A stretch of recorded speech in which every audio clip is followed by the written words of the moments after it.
Diyos maray na aga mga tropa Mex. Ito po yung cylinder head ng piniting natin nung nakaraan na Toyota Vios na 2NZ.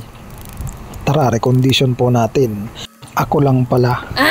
Una nating ginawa dyan, binaklas natin syempre yung kanyang mga camshaft tsaka yung valve spring para makalas natin yung kanyang mga engine valve.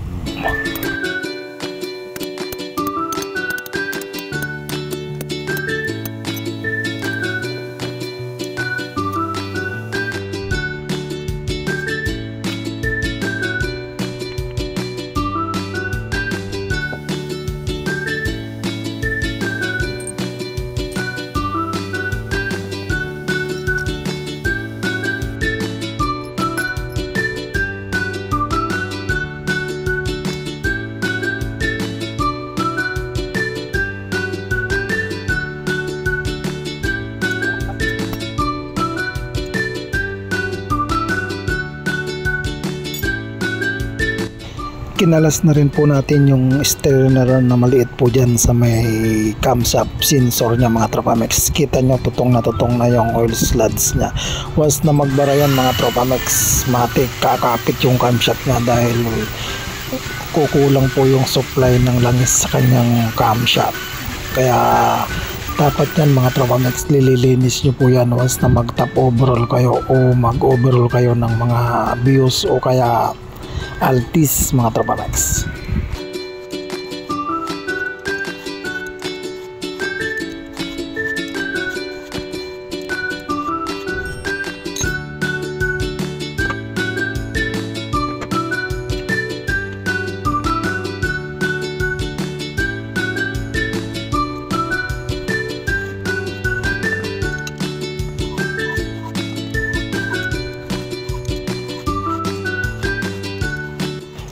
Matapos nating hugasan, lilinis po natin yan ng wire brush, tapos sinunod natin yung kanyang pagbabalve setting. Matapos nating i-valve setting, sinunod naman nating i-valve replace yung kanyang mga engine valve dahil lumang engine valve po yung gagamitan natin dyan mga tropa Mex. Matapos nating i-valve replace, lilinis po yan natin ng liha sa barina lang mga tropa Mex. Tapos sinunod natin yung kanyang pagbabalve lapping o valve grind.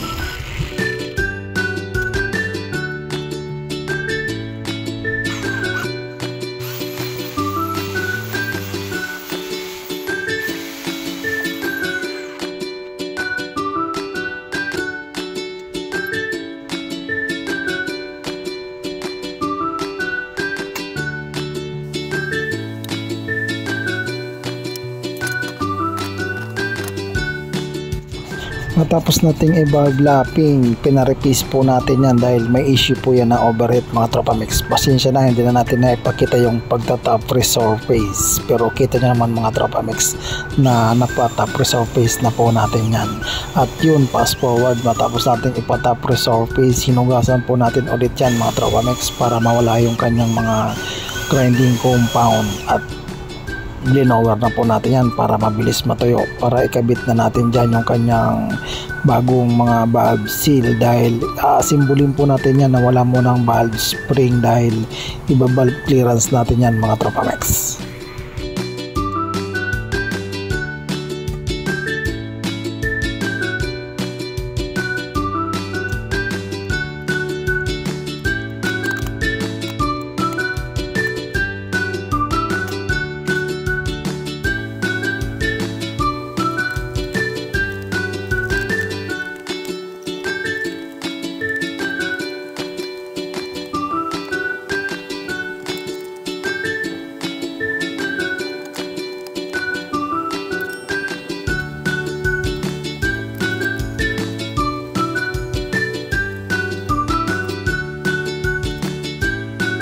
At ayun, nung ma-assemble na po natin yan, dinouble check natin o chinek natin yung kanyang valve clearance. At kapag mayroong tukod mga tropa Mex, ganyan lang ang technique po niyan. Babawasan nyo po yung kanyang dulo ng engine valve para makuha nyo po yung clearance na gusto nyo. Ang linagay kong clearance niyan mga tropa Mex, straight 8 o 0.008 straight mga tropa Mex, exhaust intake.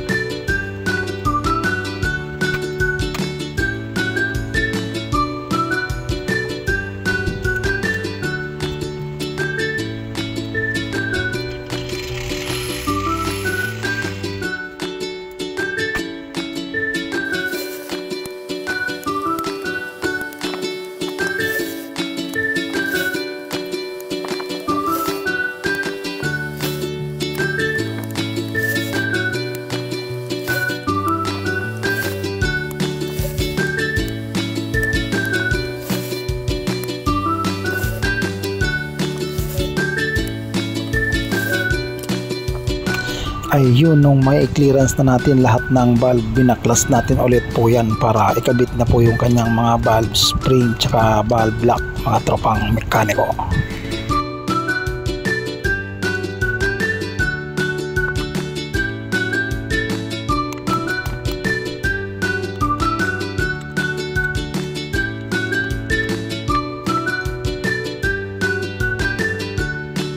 Once na ay ma-valve clearance na yan mga tropa mix, kailangan hindi na po magkapalit-palit yung kanyang mga lifter, kaya ina-arrest natin yan ng maigi para hindi na tayo mag-ulit kung sakali.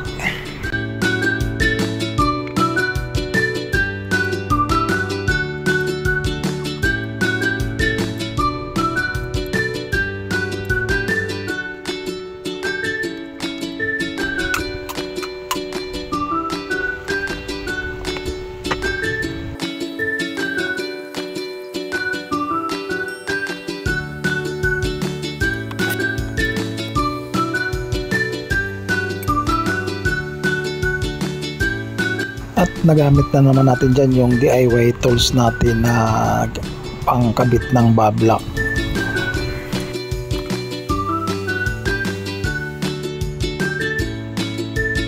At gaya ng lagi natin ginagawa, once na nakabit na natin yung kanyang mga valve lock, kailangan paluin nyo yan mga tropa mix para makasiguro po kayo na 100% na kumapit yung kanyang lock sa kanyang engine valve na hindi po siya kakalas.